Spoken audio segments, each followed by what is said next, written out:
Hey everyone, welcome back to Automation. So I just got a new mic and this is my first video with it, so bear with me if the audio quality is not quite what it should be. I'm hoping to just kind of work with things and make it better over time, but this is the first one, so yeah. Today we are going to be doing something that has been requested quite a bit. We're going to be making our own version of the Yugo. So for those of you who don't know, the Yugo is pretty much one of the worst cars of all time, at least it's hailed to be. We're going to be doing a 1980s version of it. I've already come up with a name. I've called it the Bugo, or the Bugo. So one thing that I'm going to be doing throughout this is just making everything, okay, no, double wishbone's a bit too expensive for this. We're going leaf springs in the back, and quality sliders all the way down, all the way through. Now these cars had inline fours, and we're going specifically for the 900cc engine. Yeah, they claimed it had 44 horsepower. But we're probably going to end up around 25 maybe, because the quality sliders set all the way to low kind of ruin things. Alright, there we go, we're 900cc, and it actually has a direct acting overhead cam. It was not push rods, but everything else is cast. Compression, down, it's not going to need to be high. Cam profile, down. Quality, down. No chance we're getting a turbo.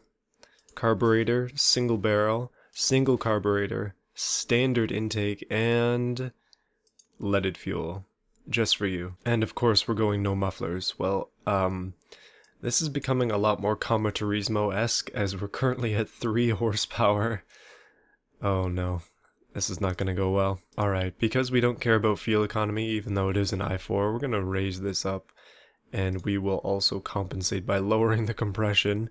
And we are up to a staggering 22 horsepower. Right, so I've got it up to 28, and I feel that that's good enough. We don't need much more than that. This is indeed going to be a car that is worse than the Yugo. On to the styling. So the Yugo is a coupe. So what we're going to do is go with the coupe style body for this. Oh, okay, the game crashed. So not even the game wanted to load the body for this. That's how bad it is. Alright, so what we need to do, this body isn't quite the Yugo shape. We need to kind of extend this out a little bit. Bring that in a touch. Probably get away with that just a little bit more out. And same thing there. That's not bad. And as per usual, quality is going all the way down. Now, the Yugo's prime color is red, but I think we need to change up the automation red just a little bit. I have hereby called this Yugo Red. Okay, and the bumpers, plastic. Okay, trim, plastic. Brakes, plastic. Exactly as it should be. Alright, so styling on the Yugo is not very, well, modern or fancy at all, so this shouldn't be too hard. Basically, we just need some square lights. Just throw those in right like that, and get rid of all of the chrome, because there's no chrome on this thing at all. And then we need a grille. I was thinking that it would be best to put something underneath these lights. So if we just expand this up a little bit, and by a little bit I mean quite a lot, we'll put that there. Oh no. Okay, we'll pop these out on the front, and then change this to be plastic. Now one thing that is a feature on the Yugo is that it has indicators, one set here, and one set here. Alright, one thing that we definitely need to add is some sort of trim on the sides. Seeing as this is our own knockoff version, we can kind of mess with things a little bit and just kind of get it to a style that makes more sense for us, but we can also just copy the Yugo, and it's probably going to turn out exactly the same. Okay, we need a badge fitting for the name of Sastiva. There we go, now that looks like royalty right there. Okay, when it comes to rear lights, I'm thinking that we go these, but what we'll do is we'll rotate them like this, and then what we need to do is add it so it has like a big gap here. So we've got to take this and just kind of copy what I did at the front, and we totally need a plate on here as well. How about Elite? That makes total sense for this. Only the Elite would drive a Bugo. Believe it or not, they actually had rear wipers, so we'll put one of those on. On the front though, that might be a luxury item. Yeah, we'll just put one like right in the middle. That makes sense. It's probably, like, if you check the arc on that, it's not even going to give you enough space to see. That seems like the perfect thing for this car. Now for wheels, I was thinking of just leaving them the same, but we could totally improvise a little bit. Ooh, what is worse than the default wheels? Okay, I think I've got it. These ones are perfect for this car. I think that with just the few extra styling pieces I've added, we might be set. It doesn't need to be too fancy. It's only got 30 horsepower, so yeah, it's the perfect car. Oh, we need some numbers though. Alright, I think that's it. We don't need any more styling cues. That is the Bugo. When it comes to drivetrain, we need front wheel drive. We're going manual 4-speed, and we can get up to 122, which is, I mean, we can dream a little bit. I think I'm going to turn the spacing down a little bit actually, but we don't need any differential at all. I'm going to go radials. That might be a mistake. I'm going to lower the size of the wheels as well. That might help with weight a little bit. Might make it just a little bit faster. Oh, these are really tiny wheels, but as long as we whack up the offset, it won't look too awkward. We are trying to make something that actually does move after all. And when it comes to brakes, I'm going to do drums in the front and drums in the back. I know from experience that it's not going to work too well unless we make them as big as they can be, so we'll remove the quality once again.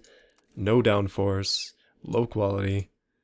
And let's go low quality seats as well. No power steering, no safety, quality all the way down once again, standard springs, twin tube, and we'll just go for a normal preset with, again, low quality. That's what it's got so far. Let's see if we can check some of the graphs and tune this thing up a little bit. Drivability at 99.9%? What is this thing? No way, the braking graphs are actually good as well. Downforce isn't looking too great. As we get up closer to 100 kilometers an hour, we are going to be flying. Literally. Gearing 0 to 100 in 51.6 seconds. Oh no. Okay, let's take this thing to beam and see what it'll do. Hopefully it won't crash beam as well. So here is what our little Bugo looks like in beam. One thing I will warn you about, it sounds like a weed whacker. Yeah, not exactly pleasant. I've decided to take it to this smaller city map because, well, let's take a drive. So accelerating is sort of an issue with this car, but being 30 horsepower, it does at least have some acceleration. It's not quite as bad as the Comet Turismo with its 5 horsepower, so at least it moves. Unfortunately, it takes 15 years to get up to 100 kilometers an hour. One thing I will say is the brakes, despite being drums, do work, but the reason they work well is because you barely get up to any speed at all in the first place. Shockingly, this one might be one of the most drivable cars I've made, just because it's not got much power. Like, generally I make cars with really bad wheel spin issues. This one, it does not have the power to spin even one of its wheels. It's going to be really unfair when we take this around the track. It's going to take 25 years to get around it, but it's going to be really easy to do so. I'll probably be able to do it in just one go.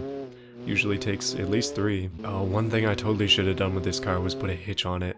We could definitely use some towing with this vehicle.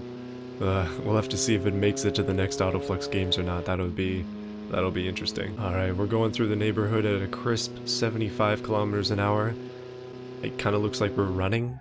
It barely looks like 75. I'm really happy with the way that this turned out. I think it's pretty much perfect. And it's even drooping on the side too. Alright, it's time for our not so fair challenge where this car is going to have to go around the track. I'm starting this off earlier because I anticipate that it's probably going to be incredibly slow, so let's give it a go. Our first vehicle in the leaderboard is the Beamng 3.0 with 2900 horsepower, and then currently in last place we have the Panther Tree Turbo. I feel that this is probably going to get, I'm going to say, a 3-minute lap time. Let's see what it does. Alright, taking off in this car, we have made it to 30, that's a bit of a miracle. It's going to be a slow run, but it will be a clean one, I hope. Unless I get a little bit too crazy with the gas. If it's even possible to do so. Our brakes are looking nice at 18 Celsius. We'll definitely have to be using those around some of these turns, I hope. Maybe. Well, we're flying through some of these corners at a good 60 kilometers an hour, but as soon as we get to an uphill section, we lose a ton of speed. I don't know, like, this car doesn't even weigh that much. It's only 750 kilos. Oh, this is the fastest I've ever gone in it. 85. Oh no, it might actually make it to 100. Oh, am I gonna have to... Uh-oh, I did indeed have to brake for that corner. Maybe I was just cooking it a little bit too fast there. Made it up to 3rd gear. It almost seems like we don't even need 4 gears. We probably could have just gone with 3. Saved a little bit of weight. Alright, we're coming up to the fast section of the track. It's already been a minute and a half. This is only like half the track, so I think my 3-minute guess might have been correct. 70 kilometers an hour on the straight, holding steady at 70. Okay, we've come to a flat section so we can accelerate just a little bit. Are we gonna make it up to that dreaded 85 where the doors start to rattle off? And that's a no. But we did not need to brake at all around that corner. Coming in hot here. The wheels started to wobble there for a second, but we've made it through. I've noticed that the bumper is kind of wobbling consistently throughout this. I'm not sure if that's because it's plastic or low quality. Probably both. Alright, here we go. Looks like it's not going to be a 3-minute lap, but we are going to hit 230 probably. Coming down the final straight in the Bugo. What will it get? Okay, so 230 and 234. Yikes, that's going to be hard to be worse than. Goodness. Well, I would say it's a pretty successful build. A pretty easy one as well. So hopefully you enjoyed this video.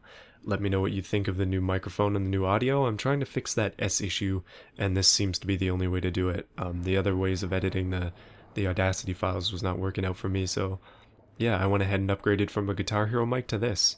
So it should be a pretty significant improvement. But anyway, hopefully the leaded fuel gang is satisfied for now. I'll see you again, I guess on Friday, and